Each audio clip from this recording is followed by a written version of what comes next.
നമസ്കാരം. എല്ലാ പ്രേക്ഷകർക്കും MLA.com-ലേക്ക് സ്വാഗതം. MLA.com-ൽ ഇന്ന് നമ്മോടൊപ്പമുള്ളത് നെയ്യാറ്റിൻകര MLA, നെയ്യാറ്റിൻകരയുടെ ശക്തനായ നേതാവ് N. ശക്തനാണ്. അദ്ദേഹത്തെക്കുറിച്ച് പറയാതെ തന്നെ എല്ലാവർക്കും അറിയാം. കാരണം ഭരണപരിചയമുള്ള ഒരു ഭരണകർത്താവായിരുന്നു അദ്ദേഹം. ഒപ്പം എന്തൊക്കെയാണ് അദ്ദേഹത്തിൻ്റെ മനസ്സിൽ കുറേ നാളുകൾക്ക് ശേഷം വീണ്ടും വരുമ്പോൾ ജനങ്ങൾക്കായി, നെയ്യാറ്റിൻകരയിലെ ജനങ്ങൾക്കായി എന്തൊക്കെയാണ് അദ്ദേഹത്തിൻ്റെ മനസ്സിലെ സ്വപ്ന പദ്ധതികൾ നമുക്ക് ചോദിച്ചറിയാം. നമസ്കാരം. നമസ്കാരം. ഇപ്പോൾ മുൻപ് സൂചിപ്പിച്ചതുപോലെ തന്നെ MLA.com ജനങ്ങളുടെ മനസ്സറിയുന്ന നേതാവാണ്, മുൻ പരിചയമുണ്ട്. എന്തൊക്കെയാണ് നെയ്യാറ്റിൻകരയിലെ ജനങ്ങൾക്ക് ആവശ്യം? എന്നെ സംബന്ധിച്ചിടത്തോളം ഞാൻ ഇത് 5-ാമത്തെ പ്രാവശ്യമാണ് MLA ആയി വരുന്നത്. മുൻ പരിചയമുണ്ടെങ്കിലും ഈ നിയോജകമണ്ഡലം പുതിയ നിയോജകമണ്ഡലമാണ്, ആദ്യമായി മത്സരിക്കുന്ന നിയോജകമണ്ഡലം. ഇവിടുത്തെ പ്രശ്നങ്ങൾ തെരഞ്ഞെടുപ്പിന് ശേഷം ഞാൻ മനസ്സിലാക്കിക്കൊണ്ടിരിക്കുകയാണ്. ഇന്നിപ്പോൾ ഞാൻ ഇവിടെ എത്തിയത് PWD ഉദ്യോഗസ്ഥന്മാരുമായിട്ട് ഈ നിയോജകമണ്ഡലത്തിലെ റോഡ്സിനെയും ബ്രിഡ്ജസിനെയൊക്കെ പറ്റിയുള്ള ഒരു ഫുൾ ഡിസ്കഷനാണ്. അതാണ് എന്തൊക്കെയാണ് അവർക്ക് അവിടുന്ന് അറിയേണ്ട കാര്യങ്ങൾ അല്ലേ? അതെ. അപ്പോൾ ഇവിടുത്തെ റോഡുകളുടെ, ഞാൻ തെരഞ്ഞെടുപ്പ് സമയത്ത് യാത്ര ചെയ്തപ്പോൾ റോഡുകൾ പലതും മോശമായി കിടക്കുന്നതായി എൻ്റെ ശ്രദ്ധയിൽപ്പെട്ടു. അപ്പോൾ ഞാൻ ഏറ്റവും കൂടുതൽ പ്രാധാന്യം കൊടുക്കുന്നത് ആ മോശമായി കിടക്കുന്ന റോഡുകൾ എത്രയും വേഗം നല്ല രീതിയിലാക്കുക എന്നുള്ളതാണ്. അതുകൊണ്ടാണ് ഇന്ന് ഉദ്യോഗസ്ഥന്മാരുടെ എല്ലാം കോൺഫറൻസ് വിളിച്ചത്. എല്ലാവരും പങ്കെടുത്തു. ഞങ്ങൾ ദീർഘമായ ചർച്ച നടത്തി ആ റോഡുകളെല്ലാം ടാർ ചെയ്ത് നല്ലവണ്ണമാക്കുന്നതിനുള്ള നടപടി സ്വീകരിക്കാൻ പോവുകയാണ്. അതിൻ്റെ പ്രപ്പോസൽ ഞാൻ അങ്ങോട്ടും കൊടുത്തു, അവരുടെ പ്രപ്പോസൽ ഇങ്ങോട്ടും തന്നു. ഗതാഗതമാണ് എപ്പോഴും ഒരു കണക്ടിവിറ്റിക്ക് ആവശ്യമുള്ളത്. ഇപ്പോൾ നിയോജക മണ്ഡലത്തിൽ മാത്രമല്ല, മറ്റ് സ്ഥലങ്ങളിലേക്കും പോകണമെങ്കിൽ ഇതിൽ കൂടെയുള്ള ഗതാഗതം സാധ്യമാക്കണം. അതിനുവേണ്ടി പരിശ്രമിക്കുകയാണ്. ഓക്കെ, അടിസ്ഥാന സൗകര്യ വികസനം എന്തൊക്കെയാണ് ഈ നാട്ടിലെ ജനങ്ങൾക്ക് വേണ്ടത്? ഈ ജനഹിതത്തിലൊക്കെ യാത്ര ചെയ്തപ്പോൾ ഞങ്ങൾക്ക് മനസ്സിലായി കുടിവെള്ള പ്രശ്നം, മറ്റടിസ്ഥാന സൗകര്യ വികസനങ്ങളെല്ലാം ആവശ്യമുണ്ട് ഇവിടുത്തെ ഈ നാട്ടുകാർക്ക്. എന്തൊക്കെയാണ് മനസ്സിലുള്ള പദ്ധതികൾ? എൻ്റെ മനസ്സിൽ ഏറ്റവും ഒന്നാമതുള്ളത് ഇവിടുത്തെ ഈ റോഡുകളുടെ വികസനമാണ്. പൊട്ടിപ്പൊളിഞ്ഞ റോഡുകളെല്ലാം ടാർ ചെയ്ത് എത്രയും വേഗം അത് ഗതാഗത യോഗ്യമാക്കുക എന്നുള്ളതാണ് എൻ്റെ ഒന്നാമത്തെ ലക്ഷ്യം. രണ്ടാമത്തത് നമ്മുടെ ആരോഗ്യ മേഖല വളരെ മോശമാണ്. ഇപ്പോൾ ഇവിടെ നെയ്യാറ്റിൻകര ജനറൽ ഹോസ്പിറ്റലുണ്ട്. പക്ഷേ ആ ജനറൽ ഹോസ്പിറ്റൽ വളരെ പരിതാപകരമാണ്. അതിനെ സംബന്ധിച്ച് എന്തെല്ലാം മാറ്റം വരുത്താൻ കഴിയുമെന്ന് ഞാൻ ഉദ്യോഗസ്ഥന്മാരുമായിട്ട് ചർച്ച ചെയ്തുകൊണ്ടിരിക്കുകയാണ്. അവിടെ ഒരു വലിയ മാറ്റം ഈ നെയ്യാറ്റിൻകര ജനറൽ ഹോസ്പിറ്റലിലും അതുപോലെ ഈ നിയോജകമണ്ഡലത്തിലെ മറ്റ് ആശുപത്രികൾ വരുത്താൻ ഉദ്ദേശിക്കുന്നു. അതിൻ്റെ ജോലി തുടങ്ങിക്കഴിഞ്ഞു. ഇപ്പോൾ നമുക്കറിയാം, കഴിഞ്ഞ സർക്കാർ രണ്ട് ടേം ഭരിച്ചു. അപ്പോൾ കാര്യമായ മാറ്റങ്ങൾ, ഇവിടെ വളരെ മാറ്റങ്ങൾ കൊണ്ടുവന്നു എന്നാണ് 2 വർഷം ഭരണത്തിലിരുന്ന LDF സർക്കാർ അവകാശപ്പെട്ടത്. അങ്ങനെ ഒരു സമഗ്രമായ മാറ്റം നെയ്യാറ്റിൻകരയിൽ അങ്ങേക്ക് കാണാൻ സാധിച്ചു? ഈ നിയോജകമണ്ഡലത്തെ സംബന്ധിച്ചിടത്തോളം ഒന്നും ചെയ്തില്ല എന്ന് പറയുന്നത് ശരിയല്ല. കുറേ അധികം കാര്യങ്ങൾ ചെയ്തിട്ടുണ്ട്. പ്രത്യേകിച്ച് ഇവിടുത്തെ MLA നല്ല രീതിയിൽ പ്രവർത്തിക്കുന്ന ഒരു MLA ആയിരുന്നു. എൻ്റെ സുഹൃത്താണ്, ആയിരുന്നു. അദ്ദേഹം തെരഞ്ഞെടുപ്പിൽ പരാജയപ്പെട്ടു. 2 പേര് മത്സരിക്കുമ്പോൾ ഒരാളിനല്ലേ വിജയിക്കാൻ പറ്റും. അത് തീർച്ചയായിട്ടും അൻസലൻ നല്ല MLA ആയിരുന്നു. അതാണ് എൻ്റെ അഭിപ്രായം. പ്രത്യേകിച്ച് ഇവിടുത്തെ റോഡുകളുടെ ആ സ്ഥിതിയൊക്കെ മനസ്സിലാക്കിയപ്പോൾ അദ്ദേഹം നല്ലവണ്ണം പ്രവർത്തിക്കുന്ന ഒരു MLA ആയിരുന്നു. അദ്ദേഹം തുടങ്ങി വെച്ച കാര്യങ്ങൾ പൂർത്തീകരിക്കുകയാണ് എൻ്റെ ആദ്യത്തെ ലക്ഷ്യം. അതുപോലെ വിട്ടുപോയ കാര്യങ്ങൾ കൂട്ടിച്ചേർക്കുകയും അതും പൂർത്തീകരിക്കുക. അതാണ് റോഡ് വികസനത്തെ സംബന്ധിച്ചിടത്തോളം എൻ്റെ ശ്രമം. രണ്ടാമത് ആശുപത്രിയിൽ പുതിയ ഒരുപാട് പ്രത്യേകതകൾ കൊണ്ടുവരാനുണ്ട്. ഞാനതിൻ്റെ ആരംഭിച്ചതേ ഉള്ളൂ. എൻ്റെ പൂർണ്ണമായ ഉദ്യോഗസ്ഥന്മാരുമായി എനിക്കിനി സംസാരിച്ചിട്ട് നെയ്യാറ്റിൻകര ജനറൽ ഹോസ്പിറ്റൽ ഉൾപ്പെടെ ഈ നിയോജകമണ്ഡലത്തിലെ മുഴുവൻ സർക്കാർ ആശുപത്രികളിലും വലിയ മാറ്റം വരുത്തുക എന്നുള്ളതാണ് എൻ്റെ രണ്ടാമത്തെ ലക്ഷ്യം. മൂന്നാമത്തെ ലക്ഷ്യം കുടിവെള്ള ക്ഷാമമുള്ള ഒരു നിയോജകമണ്ഡലമാണ്. ആ കുടിവെള്ളക്ഷാമം പരിഹരിക്കുന്നതിന് വേണ്ടി എന്തൊക്കെ ചെയ്യാൻ കഴിയുമോ അതെല്ലാം അടിയന്തരമായി ചെയ്യും. അതെൻ്റെ ശ്രമമാണ്. അതിനുള്ള ശ്രമവും ആരംഭിച്ചിട്ടുണ്ട്. മറ്റൊരു കാര്യം കുട്ടികളുടെ വിദ്യാഭ്യാസവുമായി ബന്ധപ്പെട്ടാണ്. നമുക്ക് കഴിഞ്ഞ സർക്കാർ പറഞ്ഞത് ഹൈടെക് വിദ്യാലയങ്ങളായി എല്ലാം ചോർന്നൊലിക്കുന്ന ഒരു വിദ്യാലയം പോലുമില്ല. അപ്പോൾ അടിസ്ഥാന സൗകര്യം വളരെയധികം മെച്ചപ്പെട്ടു വിദ്യാലയങ്ങളിൽ എന്ന് താങ്കൾക്ക് ബോധ്യപ്പെട്ടിട്ടുണ്ടോ? എങ്ങനെയാണ് വിദ്യാഭ്യാസം നല്ലതാവുമ്പോഴല്ലേ നമ്മുടെ നാളേക്ക് യുവാക്കളെ നമുക്ക് വാർത്തെടുക്കാൻ സാധിക്കുകയുള്ളൂ? നമ്മൾ വലിയ മാറ്റം വരുത്തേണ്ട ഒരു മേഖലയാണ് വിദ്യാഭ്യാസ മേഖല. തീർച്ചയായിട്ടും സർക്കാർ ഖജനാവിൽ നിന്ന് ഏറ്റവും കൂടുതൽ തുക ചെലവഴിക്കുന്ന ഒരു ഡിപ്പാർട്ട്മെൻറ്റുമാണ്. അതെ. ഒരു സംസ്ഥാനത്തിൻ്റെ വികസനം തന്നെ അവിടുത്തെ വിദ്യാഭ്യാസ സ്ഥാപനങ്ങളെ സംബന്ധിച്ചും കുട്ടികൾക്ക് കിട്ടുന്ന വിദ്യാഭ്യാസത്തെ സംബന്ധിച്ചുമായിരിക്കും. മികച്ച വിദ്യാഭ്യാസം വേണം. മികച്ച വിദ്യാഭ്യാസം. പക്ഷേ ഇവിടെ അങ്ങനെ ഒരു വലിയ പ്രത്യേകത ഈ നിയോജകമണ്ഡലത്തിൽ ഞാൻ കാണുന്നില്ല. അതിനുള്ള ശ്രമം നടത്തേണ്ടിയിരിക്കുന്നു. ഇവിടെ സ്കൂളുകൾക്ക് മെയിൻ്റനൻസിന് കുറേ തുക പല സ്കൂളുകൾക്കും അനുവദിച്ചിട്ടുണ്ട്. അത് ഞാനിന്ന് മനസ്സിലാക്കി. ബാക്കി ഈ പറഞ്ഞ രീതിയിലുള്ള കുട്ടികൾക്ക് മെച്ചപ്പെട്ട നല്ല നിലവാരമുള്ള ഗുണനിലവാരമുള്ള വിദ്യാഭ്യാസം കിട്ടുന്നതിനുള്ള ശ്രമം ആരംഭിക്കാൻ പോവുകയാണ്. യുവാക്കൾക്ക് UDF സർക്കാരിൻ്റെ ഒരു ശരിക്കൊരു വാഗ്ദാനമായിരുന്നു, യുവാക്കൾ പുറത്തു പോകേണ്ടി വരില്ല, നമ്മുടെ യുവാക്കൾ ഇവിടെ തന്നെ വിദ്യാഭ്യാസം നൽകി ഇവിടെ തന്നെ. യുവാക്കൾക്കും സ്ത്രീകൾക്കും എന്തൊക്കെ പരിഗണനയാണ് UDF സർക്കാർ നൽകുന്നത്? അത് ഈ മണ്ഡലത്തിൽ എത്രമാത്രം ഗുണം ചെയ്യും യുവാക്കൾക്ക്? ഞങ്ങളുടെ മുഖ്യമന്ത്രി അദ്ദേഹം പ്രതിപക്ഷ നേതാവായിരുന്നപ്പോഴും അദ്ദേഹം വളരെ എടുത്തു പറഞ്ഞ ഒരു കാര്യമാണ്, നമ്മുടെ ചെറുപ്പക്കാർ, നമ്മുടെ കുട്ടികൾ ഇന്ന് വെളിയിലേക്ക് പോകുന്ന ആ സംവിധാനം, അതിന് മാറ്റം വരുത്തുക, അവരെ ഇവിടെ പിടിച്ചു നിർത്തുന്നതിന് മോഡേണായിട്ടുള്ള വിദ്യാഭ്യാസം അവർക്ക് കൊടുക്കുക എന്നുള്ളത് സർക്കാരിൻ്റെ ലക്ഷ്യമാണ്. ആ ലക്ഷ്യം ഈ നിയോജകമണ്ഡലത്തിലും സാക്ഷാത്കരിക്കാൻ ആത്മാർത്ഥമായിട്ട് ശ്രമിക്കും. നമുക്കറിയാം, സ്ത്രീകൾ ഏറ്റവും കൂടുതൽ ബുദ്ധിമുട്ടാണ്. പുരുഷന്മാർക്ക് ഒരു തുച്ഛമായ വേതനം കൂലിപ്പണി ചെയ്ത് കിട്ടുമ്പോഴും സ്ത്രീകൾ ബുദ്ധിമുട്ടുന്നുണ്ട്. അവർക്ക് എന്തെങ്കിലും ഒരു കൈത്തൊഴിൽ അങ്ങനെ നൽകിയാൽ ആ കുടുംബത്തിനൊരു വരുമാനമായി. കുടുംബശ്രീ പോലുള്ള സ്ത്രീകളുടെ മേഖലയുമായി ബന്ധപ്പെട്ട് കുടുംബശ്രീ അടക്കം ഇപ്പോൾ ഈ UDF സർക്കാർ അപ്പം തന്നെ ആശാ വർക്കേഴ്സിനും അപ്പോൾ അംഗനവാടി ടീച്ചർമാർക്കും ഒക്കെ വേതനം വർദ്ധിപ്പിച്ചു കഴിഞ്ഞു. അപ്പോൾ സ്ത്രീകൾക്കൊരു പ്രതീക്ഷയാണ് ഈ സർക്കാരിൽ. എന്തൊക്കെയാണ് ഉദ്ദേശിച്ചത്? ഈ ഗവൺമെൻറ് വന്ന ഉടനെ തന്നെ ചെയ്ത നല്ലൊരു കാര്യമെന്ന് പറയുന്നത് സ്ത്രീകളുടെ സൗജന്യ യാത്രയാണ്. KSRTC ബസ്സിൽ സൗജന്യ യാത്ര അടുത്ത മാസം 15 മുതൽ അനുവദിക്കുന്നുവെന്ന് പ്രഖ്യാപിച്ചു കഴിഞ്ഞു. ഈ കേന്ദ്രത്തിൽ കോൺഗ്രസ് ഭരിച്ചിരുന്നപ്പോൾ കൊണ്ടുവന്ന വലിയ ഒരു പദ്ധതിയാണ് മഹാത്മാഗാന്ധി ദേശീയ തൊഴിലുറപ്പ് പദ്ധതി. അന്നത് കൊണ്ടുവരുന്നതിൻ്റെ പിന്നിലുള്ള ലക്ഷ്യം എന്താണെന്ന് പറഞ്ഞാൽ, നേരത്തെ പറഞ്ഞതുപോലെ പുരുഷന്മാരെന്തെങ്കിലും ജോലി ചെയ്യും, സ്ത്രീകൾ വീട്ടിലിരുന്ന് അവർക്ക് സ്വന്തമായി വരുമാന മാർഗമില്ല. വിദ്യാഭ്യാസമുള്ള സ്ത്രീകളും ഉണ്ടാകാം. അപ്പോൾ അങ്ങനെ വരുമാനം ഇല്ലാത്ത സ്ത്രീകളെ സമൂഹത്തിൻ്റെ മുഖ്യധാരയിൽ കൊണ്ടുവന്ന് അവർക്ക് പട്ടിണിയില്ലാതെ ഒരു വീട് കൊണ്ടുപോകുന്നതിനുള്ള സംവിധാനമാണ് ദേശീയ ഗ്രാമീണ തൊഴിലുറപ്പ് പദ്ധതി ഇന്ത്യയിൽ അനുവദിച്ചത്. അത് കോൺഗ്രസ് ഗവൺമെൻറ്റാണ്. ഡോക്ടർ മൻമോഹൻ സിംഗ് പ്രധാനമന്ത്രിയായിരുന്നപ്പോൾ സോണിയാഗാന്ധിയുടെ നിർദ്ദേശമനുസരിച്ച് തുടങ്ങിയ ഒരു പദ്ധതിയാണ്. അത് കൂടുതൽ വിപുലീകരിച്ച് കൂടുതൽ സ്ത്രീകൾക്ക് പ്രയോജനപ്പെടുന്ന രീതിയിലേക്ക് കൊണ്ടുവരും. പിന്നെ ഈ പറഞ്ഞ പോലെ കുടുംബശ്രീയിലൂടെ അതിൻ്റെ ശക്തിപ്പെടുത്തി അവർക്ക് സ്വയം തൊഴിൽ കണ്ടെത്തി മുൻപോട്ട് പോകുന്നതിനുള്ള സംവിധാനം ഉണ്ടാക്കും. ഇപ്പോൾ ഗവൺമെൻറ് പ്രകടന പത്രികയിൽ പറഞ്ഞിട്ടുണ്ട്, അവർക്ക് സ്വയം തൊഴിൽ കണ്ടെത്തുന്നതിന് 5 ലക്ഷം രൂപ വരെ പലിശയില്ലാത്ത വായ്പ കൊടുക്കും. അതിന് പ്രാധാന്യം കൊടുത്തുകൊണ്ട് അവർക്കും അതിനുള്ള സംവിധാനം ഉണ്ടാക്കുന്നതിന് ആത്മാർത്ഥമായി അവരോടൊപ്പം ഉണ്ടാകും. ഈ തൊഴിലുറപ്പ് പദ്ധതി ഈ ഗവൺമെൻറ്, അതായത് കേന്ദ്ര സർക്കാർ കൊണ്ടുവന്ന പദ്ധതിയാണെന്നാണ് പൊതുവെയുള്ളൊരു ധാരണ. അതുകൊണ്ട് തന്നെ ശമ്പളം നൽകുന്നതും കേന്ദ്രത്തിൽ നിന്നാണ്.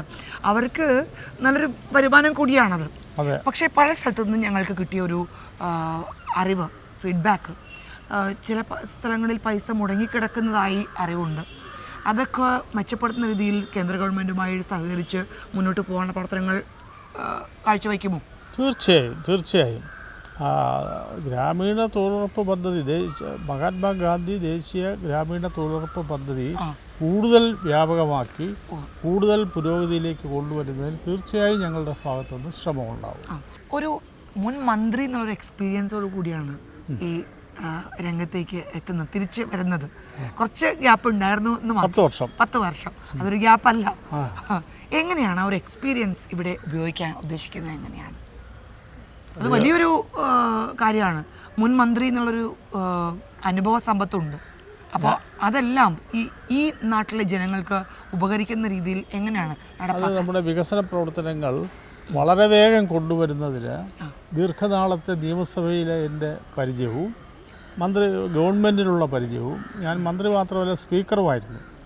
അപ്പോൾ ആ രീതിയിലുള്ള പരിചയമൊക്കെ വികസന പ്രവർത്തനങ്ങൾ പെട്ടെന്ന് ഉദ്യോഗസ്ഥർ വഴി നടപ്പിലാക്കുന്നതിന് സഹായിക്കും.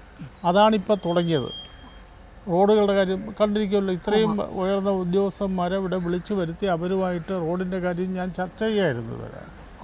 എന്നിട്ട് ഗവൺമെൻറ് ശ്രദ്ധയിൽപ്പെടുത്തി ഗവൺമെൻറ് സാങ്ഷൻ വാങ്ങി കൊണ്ടുവരേണ്ട പദ്ധതികൾക്ക് രൂപം കൊടുക്കുന്നതിന് അതിനുള്ളത് രൂപരേഖയായി.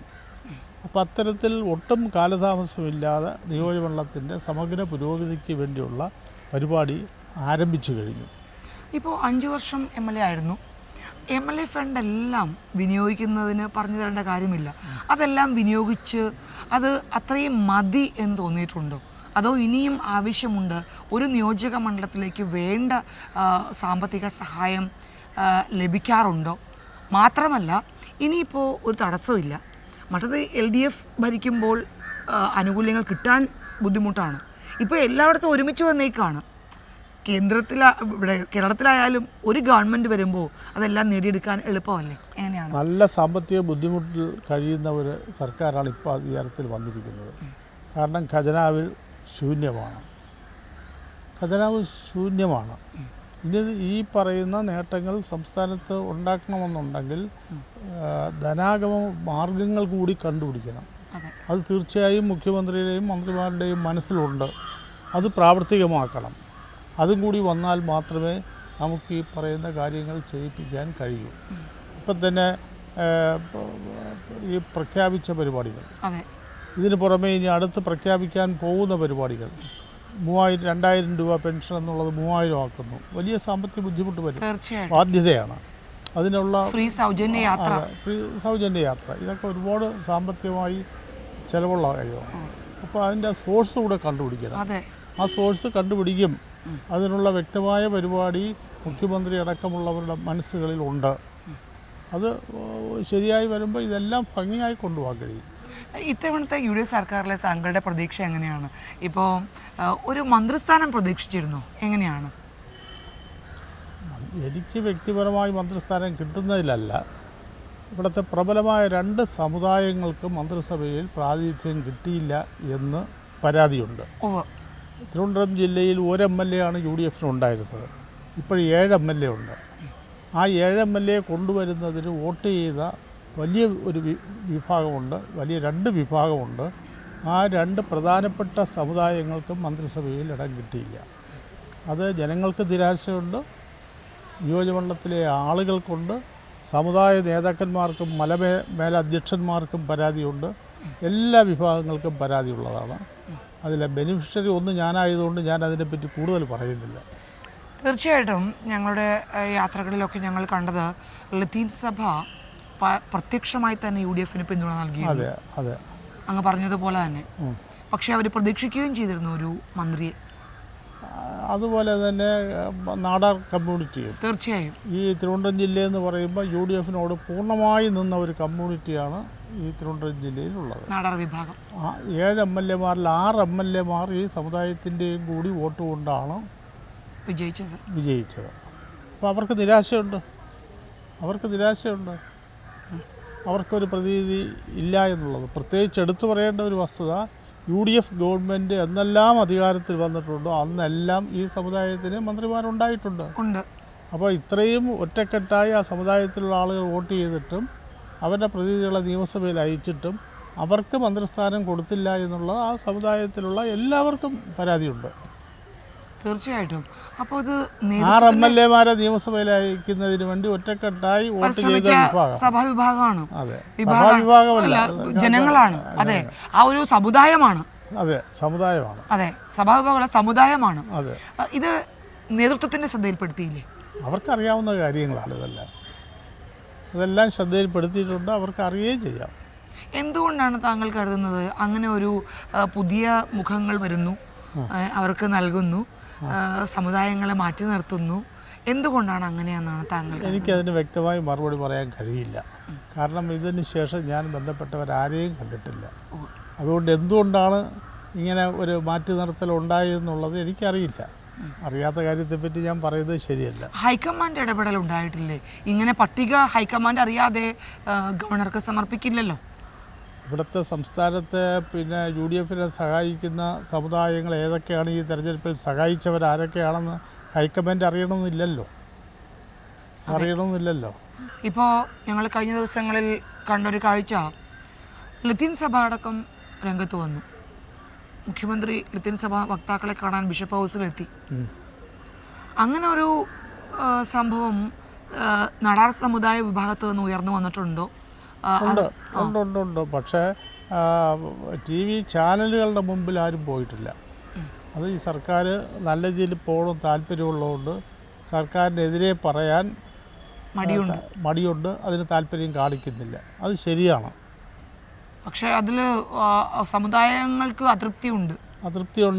അത് അടുത്ത് വരുന്ന തെരഞ്ഞെടുപ്പുകളെ ബാധിക്കുകയും ചെയ്യും. ശരിക്കും തീരദേശ മേഖലയാണ് കൂടുതൽ വോട്ട് വന്നത് സമുദായത്തിന്, നമ്മുടെ നാടാർ വിഭാഗത്തിൽ നിന്ന്. അപ്പോൾ 6 MLA നൽകുമ്പോൾ അതൊരു പ്രതിഷേധം തന്നെയല്ലേ? എങ്ങനെയാണ് അത് ഉദ്ദേശിക്കുന്നത്? ഇനിയിപ്പോൾ നേതൃത്വത്തിന് കാണും, ഹൈക്കമാൻഡിനെ അറിയിക്കണം, അവരറിയാതെ പോയതായിരിക്കാം. എന്താണ് അണികളുടെ ഒരു വിയോജിപ്പ് എങ്ങനെയാണ്? ഈ സഭയിലെ സഭാ മേലധ്യക്ഷന്മാരും സമുദായ നേതാക്കന്മാരും എന്നെ പല പ്രാവശ്യവും ബന്ധപ്പെട്ടു.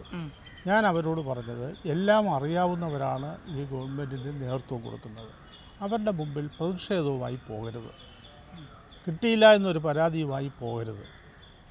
UDF ഏതെല്ലാം സമയത്ത് അധികാരത്തിൽ വന്നിട്ടുണ്ടോ അപ്പോഴെല്ലാം ഈ സമുദായങ്ങൾക്ക് പ്രാതിനിധ്യം കൊടുത്തിട്ടുണ്ട്. അത് കൊടുക്കാത്ത ഒരു ഗവൺമെൻറ് എന്ന് പറഞ്ഞാൽ ഇപ്പോൾ അധികാരത്തിൽ വന്ന ഗവൺമെൻറ്റാണ്. അതിൻ്റേതായ ബുദ്ധിമുട്ട് ഭാവിയിലുണ്ടാവും.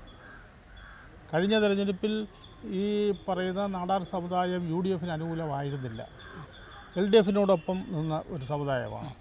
അന്ന് തിരുവനന്തപുരം ജില്ലയിൽ കിട്ടിയത് 1 സീറ്റാണ്. 14-ൽ 1 കിട്ടിയുള്ളൂ. ഇത്തവണ 7ആയി. അതിൽ ഈ സമുദായം ഏറ്റവും കുറച്ചുള്ള സീറ്റ് ചിറയൻകീഴ്. അത് ഈ സമുദായത്തിൻ്റെ വോട്ടും കൊണ്ടല്ല ജയിച്ചത്. ബാക്കി 6ഉം ഈ സമുദായത്തിൻ്റെ വോട്ട് കിട്ടാതിരുന്നുവെങ്കിൽ ജയിക്കാൻ സാധിക്കില്ല. ഈ സമുദായം ഒറ്റക്കെട്ടായിട്ട് വോട്ട് ചെയ്തതാണ്. അപ്പോൾ അണികൾക്ക് അമർഷമുണ്ട്, നല്ല അമർഷമുണ്ട്. പിന്നെ പ്രത്യേകിച്ച് നെയ്യാറ്റിൻകര നിയോജകമണ്ഡലത്തിലെ മുഴുവൻ ജനങ്ങൾക്ക് അവിടെ ജാതി വ്യത്യാസമോ മതവ്യത്യാസമോ ഒന്നുമില്ല. ഇവിടെ കുറേ വർഷത്തിന് ശേഷം ഒരു മന്ത്രിയെ കിട്ടുമെന്നവർ പ്രതീക്ഷിച്ചതാണ്. ഈ കഴിഞ്ഞ ദിവസം നാടാർ സമുദായത്തിൽ നിന്നും യുജിൻ പെരേരയാണോ? അത് ലത്തീൻ്റെ അവർ പ്രതിഷേധം ഉയർത്തിയിരുന്നു. ഇവിടെ ഞാൻ അതിനെ അനുവദിച്ചില്ല. പരസ്യ പ്രതികരണം വേണ്ടെന്ന് പറഞ്ഞു. ഒരു മുതിർന്ന നേതാവിൻ്റെ വാക്ക് അവർ കേട്ടത് കൊണ്ട് മാത്രമാണ് അതോ? പക്ഷേ അത് പരസ്യ പ്രതികരണം വേണ്ട എന്ന് ഞാൻ പറഞ്ഞെങ്കിലും അത് അവർ നടത്തിയില്ല എങ്കിലും അടുത്ത തെരഞ്ഞെടുപ്പിന് അത് ബാധിക്കും. ജനങ്ങളുടെ മനസ്സിൽ അമർഷമുണ്ട്, നല്ല അമർഷമുണ്ട്. നേതൃത്വം കേൾക്കേണ്ട കാര്യം തന്നെയാണ്. വരാൻ പോകുന്ന ഉപതെരഞ്ഞെടുപ്പുകളിലും പാർലമെൻറ്റ് ഇലക്ഷനും ഒക്കെ 2 പാർലമെൻറ്റ് സീറ്റിൽ, തിരുവനന്തപുരവും ആറ്റിങ്ങൽ പാർലമെൻറ്റ് സീറ്റിൽ നാടാർ സമുദായത്തിൻ്റെ വോട്ട് കിട്ടിയില്ലെങ്കിൽ 2ഇടത്തും കോൺഗ്രസ്സിന് MPമാരുണ്ടാവില്ല. ഏറ്റവും കൂടുതൽ പ്രതിഫലിക്കുക പാർലമെൻറ്റ് തെരഞ്ഞെടുപ്പ്, അതിനു മുൻപ് നടക്കുന്ന ഉപതെരഞ്ഞെടുപ്പുകളുണ്ട്, അതിലും പ്രതിഫലിക്കും. കഴിഞ്ഞ തദ്ദേശ സ്വയംഭരണ സ്ഥാപനങ്ങളിലെ തെരഞ്ഞെടുപ്പിലും ഈ സമുദായം ഏതാണ്ട് അനുകൂലമായി വോട്ട് ചെയ്തവരാണ്. അതുകൊണ്ടാണ് CPMന് 34 പഞ്ചായത്ത് ഈ ജില്ലയിൽ കിട്ടിയപ്പോൾ കോൺഗ്രസ്സിന് 31 പഞ്ചായത്ത് കിട്ടി. അതിൽ CPMന് കിട്ടിയ, LDFന് കിട്ടിയ 3 പഞ്ചായത്ത് നറുക്കെടുപ്പിലൂടെ വന്നതാണ്. ആ നറുക്കെടുപ്പിൽ UDFനാണ് ഭാഗ്യം കടാക്ഷിച്ചതെങ്കിൽ മറിച്ചാകുമായിരുന്നു. 34 പഞ്ചായത്ത് UDFനും 31 CPMനും വരുമായിരുന്നു. നേരത്തെ അതായിരുന്നില്ല സ്ഥിതി. അതിൽ DCC പ്രസിഡന്റ് എന്ന നിലയിൽ എൻ്റെ ശ്രമവും എൻ്റെ അധ്വാനവും അതിന് വളരെ വലുതാണ്. ഇപ്പോൾ കഴിഞ്ഞ തവണ LDFനൊപ്പമായിരുന്നു നാടാർ വിഭാഗം. ഇത്തവണ UDFനൊപ്പമാണ്. അന്ന് നാടാർ വിഭാഗത്തിന് അർഹമായ പ്രാതിനിധ്യം LDF സർക്കാർ പരിഗണന ലഭിച്ചിട്ടില്ലേ? LDF സാധാരണ അങ്ങനെ കൊടുക്കാറില്ല. UDF മുൻ സർക്കാർ അങ്ങനെ അല്ലായിരുന്നു. UDFിൻ്റെ കാലത്ത് എല്ലാ പ്രാവശ്യവും കൊടുക്കാറുണ്ട്. അതേസമയം അവിടെ ചെയ്തിട്ടുണ്ട്. Neil ലോഹിയാസിനെ മന്ത്രിയാക്കിയിട്ടുണ്ട്, VJ തങ്കപ്പനെ മന്ത്രിയാക്കിയിട്ടുണ്ട്. LDFും പല പ്രാവശ്യവും ചെയ്തിട്ടുണ്ട്. പക്ഷേ UDF അതല്ല, എല്ലാ പ്രാവശ്യവും കൊടുക്കാറുണ്ട്. ആ പ്രതീക്ഷയിലാണ് ജനം വോട്ട് ചെയ്തത്. പക്ഷെ അത് പരാജയപ്പെട്ടു. അതെ, അത് തെരഞ്ഞെടുപ്പിനെ എങ്ങനെ ബാധിക്കുമെന്ന് കണ്ടറിയേണ്ടതാണ്. എന്തൊക്കെയാണ് പുതിയ മുഖങ്ങളാണ് വന്നിരിക്കുന്നത്? അവരൊക്കെ മികച്ച പ്രവർത്തനം കാഴ്ചവെക്കുമെന്ന് അങ്ങേക്ക് ഉറപ്പുണ്ടോ? എങ്ങനെയാണ് VDS സർക്കാർ ശക്തമായ VDS സർക്കാർ വളരെ നല്ല രീതിയിൽ മുൻപോട്ട് പോകും, നല്ല പ്രവർത്തനം കാഴ്ചവെക്കും. കഴിഞ്ഞ 10 വർഷം പ്രതിപക്ഷത്തിരുന്ന് ഇടത് സർക്കാരിൻ്റെ അവർക്ക് പറ്റിയ തെറ്റ് വ്യക്തമായി മനസ്സിലാക്കിയതാണ്. അപ്പോൾ വ്യക്തമായ ഒരു ഐഡിയയോടുകൂടിയാണ് ഇത്തവണ VDS സർക്കാർ അധികാരത്തിൽ വന്നിരിക്കുന്നത്. ഒരു സംശയവും ആർക്കും വേണ്ട, വളരെ ഭംഗിയായിട്ട് മുൻപോട്ട് പോകും. ഒരു മുൻ സ്പീക്കർ എന്നുള്ള നിലയിൽ ചോദിക്കുകയാണ്, തിരുവഞ്ചൂരാണ് ഇത്തവണ സ്പീക്കർ. എങ്ങനെയാണ്? അദ്ദേഹം ഒരു മുതിർന്ന നേതാവാണ്. തിരുവഞ്ചൂർ ഈ സഭയിലുള്ളതിൽ വളരെ മുതിർന്ന നേതാവാണ്. അദ്ദേഹം വളരെ നിയമസഭാ നടപടിക്രമങ്ങൾ ശരിക്കും അറിയാവുന്ന ഒരു നേതാവാണ്. അതുകൊണ്ട് വളരെ ഭംഗിയായി അദ്ദേഹത്തിന് കൊണ്ടുപോകാം. ഒരു മുൻ സ്പീക്കർ നിയമസഭാ സാമാജികനായി സഭയിലുണ്ട്. ഞാൻ മാത്രമേ മുൻ സ്പീക്കറായിട്ടുള്ളൂ. അതാണ് ഒരു പ്രത്യേകത കൂടിയാണ് ഈ സഭയുടെ. തിരുവഞ്ചൂർ രാധാകൃഷ്ണൻ മുതിർന്ന നേതാവ് സ്പീക്കറായിരിക്കുമ്പോൾ മുൻ സ്പീക്കറായിരുന്ന ആൾ ആ സഭയിൽ തന്നെ നിയമസഭ MLA ആയിട്ടുണ്ട്. അപ്പോൾ ഒരു മന്ത്രിയായിരുന്നെങ്കിൽ മന്ത്രിയായി ശോഭിക്കാമായിരുന്നു. എന്നാലും ആ ഒരു പ്രവർത്തനങ്ങൾ മികച്ച രീതിയിൽ മുന്നോട്ട് പോകും എന്ന് തന്നെയാണ്. വേണ്ട നിർദ്ദേശങ്ങൾ അദ്ദേഹത്തിനും അദ്ദേഹം ആദ്യമായിട്ട് സ്പീക്കറാവുകയാണ്. എന്നാലും അദ്ദേഹത്തിന് ഒന്നും ചോദിച്ച് മനസ്സിലാക്കേണ്ടി വരില്ല. എന്തെങ്കിലും പ്രത്യേക കാര്യം വല്ല എന്നോട് ചോദിച്ചാൽ ഞാനത് പറഞ്ഞു കൊടുക്കുകയും ചെയ്യും. അതിൻ്റെ ആവശ്യം തിരുവഞ്ചൂരിനില്ല. ഇത്തവണ വേറൊരു പ്രത്യേകത കൂടിയുണ്ട്. 3 BJP MLA കൂടി രംഗത്തുണ്ട്. എങ്ങനെയാണ് BJP ഈ ഒരു നിയമസഭയിൽ ആദ്യമായിട്ട് തന്നെ 3 MLA വരുമ്പോൾ അവർ ഒരു പ്രാതിനിധ്യം പോലും ഇല്ലായിരുന്ന ആളുകളാണ്. എങ്ങനെയാണ് പ്രതീക്ഷിക്കുന്നത്? BJPക്ക് MLA നിയമസഭയിലെത്തുന്ന ആദ്യമായിട്ടല്ല. അതെ, രാജഗോപാൽ ഉണ്ടായിരുന്നു. മുതിർന്ന നേതാവ് രാജഗോപാൽ ഉണ്ടായിരുന്നു. തീർച്ചയായിട്ടും അതൊരു MLA മാത്രമായിരുന്നു അന്ന്. അതോടെ കഴിഞ്ഞു. എന്നിട്ട് അദ്ദേഹത്തിനോ അദ്ദേഹത്തിൻ്റെ നിയോജകമണ്ഡലത്തിലോ പ്രയോജനം ഉണ്ടാക്കാൻ അദ്ദേഹത്തിന് കഴിഞ്ഞില്ല. ഇപ്പം 3 പേരുണ്ട്. ഇത് കേരളമാണ്. കേരളത്തിൽ BJPക്ക് വലിയ പ്രസക്തിയില്ല. അതുകൊണ്ട് ഈ 3 MLA നിയമസഭാ അംഗങ്ങളെന്ന നിലയിൽ കഴിയാം എന്നുള്ളതല്ലാതെ കാര്യമായി മാറ്റം വരുത്താൻ അവർക്ക് കഴിയില്ല, അത് ഉറപ്പാണ്. കേന്ദ്ര നയങ്ങളെല്ലാം ഉയർത്തിപ്പിടിച്ചാണ് അവർ മുന്നോട്ട് പോകുന്നത്. അത് കേരളത്തിൽ പ്രതിഫലിക്കുമോ? എങ്ങനെയാണ്? ഈ കഴിഞ്ഞ തദ്ദേശ സ്വയംഭരണ സ്ഥാപനങ്ങളിൽ തിരുവനന്തപുരം നഗരസഭയിൽ അവർ പറഞ്ഞു, BJPക്ക് അധികാരം കിട്ടിയാൽ പ്രധാനമന്ത്രി വന്ന് തിരുവനന്തപുരത്ത് വന്ന് ഇവിടുത്തെ വികസന പ്രവർത്തനങ്ങളെല്ലാം പ്രഖ്യാപിക്കും. ഇന്ന് വരെ നടന്നിട്ടില്ലാത്ത വികസനം തിരുവനന്തപുരം സിറ്റിക്കകത്ത് നടക്കും എന്ന് ജനങ്ങളോട് പറഞ്ഞു. അതിപ്പോൾ ഞങ്ങൾക്കുണ്ടായിരുന്ന സീറ്റ് ഇരട്ടിയാക്കി ജനം തന്നുവെങ്കിലും CPMൻ്റെ സീറ്റ് കുറച്ച് അത് BJPക്ക് കൊടുത്തു. കാരണം വികസനം നടക്കട്ടെ, പ്രധാനമന്ത്രി വരട്ടെ, പ്രധാനമന്ത്രി വന്നു, അവർക്ക് ഭൂരിപക്ഷവും കിട്ടി. പക്ഷെ എന്ത് ഫലം? പ്രധാനമന്ത്രി വന്നു, ടാറ്റ പറഞ്ഞു, പോയി. വാഗ്ദാനങ്ങൾ നടപ്പാക്കിയില്ല. ഒരു പദ്ധതിയും പ്രഖ്യാപിച്ചില്ല. അപ്പോൾ നമ്മുടെ മേയർ പറഞ്ഞു, ഞങ്ങൾ ഡൽഹിയിൽ പോകുന്നുണ്ട്, അവിടെ വെച്ച് പ്രഖ്യാപിക്കുമെന്ന്. അവിടെയും പ്രധാനമന്ത്രിയെ അവർ കണ്ടു. പ്രധാനമന്ത്രി വിളിച്ചിരുത്തി ചായ കൊടുത്തു, ഫോട്ടോ എടുത്ത് അവർ ഡൽഹി നഗരം മുഴുവൻ കണ്ട് മടങ്ങി. ഒന്നും പ്രഖ്യാപിച്ചിട്ടില്ല. അതുപോലെ കഴിഞ്ഞ പാർലമെൻറ്റ് തിരഞ്ഞെടുപ്പിൽ അവർ പറഞ്ഞതാണ്, ഞങ്ങൾക്കൊരു MPയെ തരൂ, തിരഞ്ഞെടുത്ത MPയെ തരൂ, ഞങ്ങൾ ഈ സംസ്ഥാനത്ത് ഒരുപാട് നേട്ടങ്ങൾ ഉണ്ടാക്കും. ഇപ്പോൾ ഏതാണ്ട് 3 വർഷമാകാൻ പോകുന്നതല്ലേ, 2 വർഷമായില്ലേ, എന്ത് നേട്ടം ഉണ്ടാക്കാൻ കഴിഞ്ഞു? സുരേഷ് ഗോപി MP ആണല്ലോ, എന്തെങ്കിലും ഈ സംസ്ഥാനത്ത് കൊണ്ടുവരാൻ കഴിഞ്ഞു. പക്ഷേ ഒരു മാറ്റം വന്നത് 3 MLA വന്നല്ലോ. ജനങ്ങൾ എന്തുകൊണ്ട് തിരഞ്ഞെടുത്തു? 3 MLA കിട്ടിയെന്നുള്ളൊരു ഒരു വളരെ സന്തോഷകരമായ ഒരു കാര്യമാണ് BJPയെ സംബന്ധിച്ച്. അപ്പോൾ ഇനി ഒരു വർദ്ധിക്കുന്നതാണ് പറയുന്നത്. അവർ കഴിഞ്ഞ തെരഞ്ഞെടുപ്പിലും അധികാരം പറഞ്ഞു. ഇനി പ്രധാനമന്ത്രി അവിടെ ഉണ്ട്, ഒരുപാട് കാര്യങ്ങൾ ഇവിടെ ചെയ്യും, BJPക്ക് ഒരുപാട് ഇപ്പം അവർ തറപ്പിച്ച് പറഞ്ഞു, ഇവിടെ അധികാരം വരെ കിട്ടുമെന്നല്ലേ പറഞ്ഞത്. ഇത് കേരളമാണ്. BJP അങ്ങനെ കേരളത്തിൽ അധികാരത്തിൽ വരില്ല. ഇല്ലല്ല, അവർക്ക് അങ്ങനെ കൂടുതൽ വരുത്താൻ കഴിയില്ല. BJP പച്ച പിടിക്കുന്ന ഒരു സംസ്ഥാനമല്ല കേരളം. ഇത് എത്രയോ വർഷമായിട്ട് അവർ ശ്രമിക്കുന്നു. ഇത്തവണ താങ്കളെ പോലുള്ള മുതിർന്ന നേതാക്കൾ സഭയിലുണ്ട്. മുൻപ് പറഞ്ഞ പോലെ തിരുവഞ്ചൂരുണ്ട്, താങ്കളുണ്ട്, ജി സുധാകരനുണ്ട്, പ്രോട്ടോം സ്പീക്കറാണ്. അപ്പോൾ ജി സുധാകരൻ LDF നിന്ന് ഇങ്ങോട്ട് വന്നു. അപ്പോൾ ഒരു ശക്തമായ വളരെ മുതിർന്ന നേതാക്കളെല്ലാം ഉണ്ട്. തൊട്ടു താഴെ കുഞ്ഞാലിക്കുട്ടി, ഇത്രയും പരിചയമുള്ള അദ്ദേഹമുണ്ട്.